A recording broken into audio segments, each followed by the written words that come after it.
Baik, dari rekan Joy di Padang Sidimpuan kita bergeser ke rekan Ifdal yang berada di Lanut Sutan Syahrir, Kota Padang. Ifdal, bagaimana proses pengiriman bantuan menuju Nagari Sungai Batang di sana? Baik Vera, dapat saya sampaikan sebelumnya di Sumatera Barat ini memang terkena bencana hidrometeorologi sejak tanggal 21 hingga 23 dan puncaknya pada tanggal 27 November. Akibatnya kini sudah sebanyak 165 jiwa meninggal dunia, sementara 114 korban lainnya masih hilang. Untuk kabupaten yang terdampak paling parah yaitu di Kabupaten Agam, dari 165 meninggal dunia, 118 korban berasal dari Agam dan juga 72 masih hilang. Tentunya selain dari data korban yang ada akibat dari bencana hidrometeorologi ini, banjir bandang dan juga tanah longsor juga terdampak 18.624 kepala keluarga atau sama dengan 122.683 jiwa yang harus mengungsi di posko-posko pengungsian. Mereka yang mengungsi masih terhambat bantuan-bantuan sembako seperti pakaian bersih serta juga makanan dan juga kehidupan yang layak begitu. Dan saat ini saya berada di landasan udara Sutan Syahrir, Kota Padang, dan untuk mengetahui bagaimana proses pengiriman logistik yang ada di sini, saya akan mewawancarai Komandan Lanut Sutan Syahrir, Kolonel Navigator Wahyu Bintoro. Selamat pagi, Pak. Selamat pagi. Selamat siang maksud saya. Di sini bagaimana proses pengiriman logistik yang ada dari Lanut Sutan Syahrir, Bapak? Baik, sesuai dengan mekanisme yang ada dan aturan yang ada yang saat ini diberlakukan sebagai darurat di Sumatera Barat, kami akan terus berpatokan kepada BNPB yang saat ini sudah ada pos terpadu di provinsi.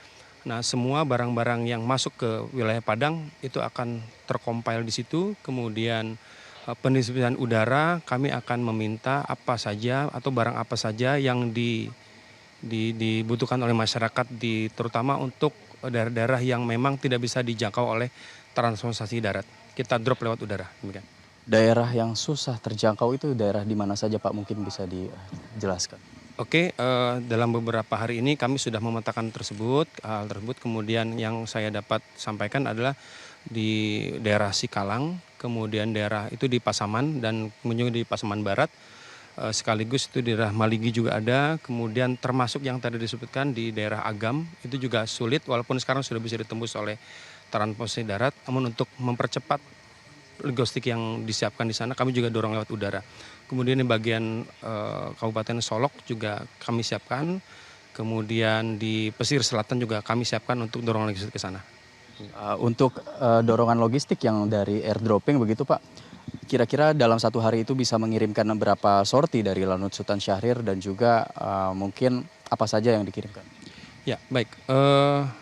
Kami saat ini menerima logistik berkisar di 18 ton sampai 20 ton yang sudah siap kirim, namun dengan alutsista heli saat ini yang ada di Lanut Sutan Syahrir, kami baru mampu mengirimkan 9 sampai 10 ton saja. Namun ikan terus berlanjut dan kami juga mendapatkan kabar gembira bahwa heli Basarnas akan datang kembali.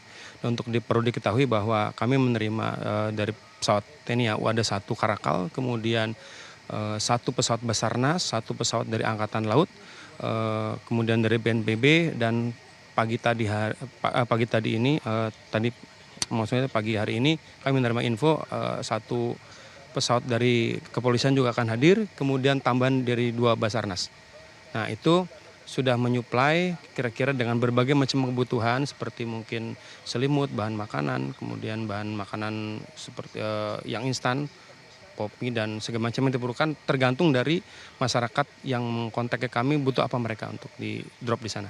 Berarti by needs ya, begitu ya, Pak ya? Betul, kita prioritaskan dulu untuk skala prioritasnya apa yang mereka butuhkan, kita dorong terlebih dahulu. Sedangkan yang barang-barang yang lain kita akan drop sesuai dengan nanti kebutuhan yang disampaikan dari BNPB ke kami, BPBD ke kami. Kebanyakan yang dibutuhkan itu apakah makanan atau pakaian begitu, Pak, di tempat-tempat yang terparah gitu? Ya, untuk hari-harinya memang makan itu harus ada. Namun kadangkala mungkin pakaian juga sangat diperlukan karena mereka juga terbatas dengan air bersih, sehingga mungkin nyuci juga sulit, sehingga pakaian, terutama pakaian dalam atau apapun yang melekat dalam tubuh mereka diperlukan juga. Demikian. Baik, terima kasih banyak atas waktunya Pak Kolonel Wahyu. Sama-sama. Selamat kembali beraktivitas. Semoga masalah di Sumatera Barat segera kami sama-sama teratasi. Terima kasih banyak Pak. Demikian wawancara saya pemirsa dan juga Vera.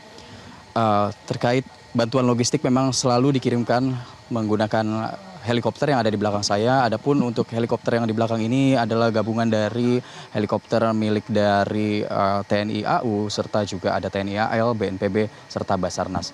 Kemudian kemarin Presiden Prabowo Subianto sempat mendatangi kawasan Sumatera Barat, lebih tepatnya di Kabupaten Padang Pariaman, dan di sana kedatangan Presiden disambut baik oleh para warga karena Presiden juga memberikan dorongan moral atau dukungan moral untuk para warga yang terdampak di posko pengungsian.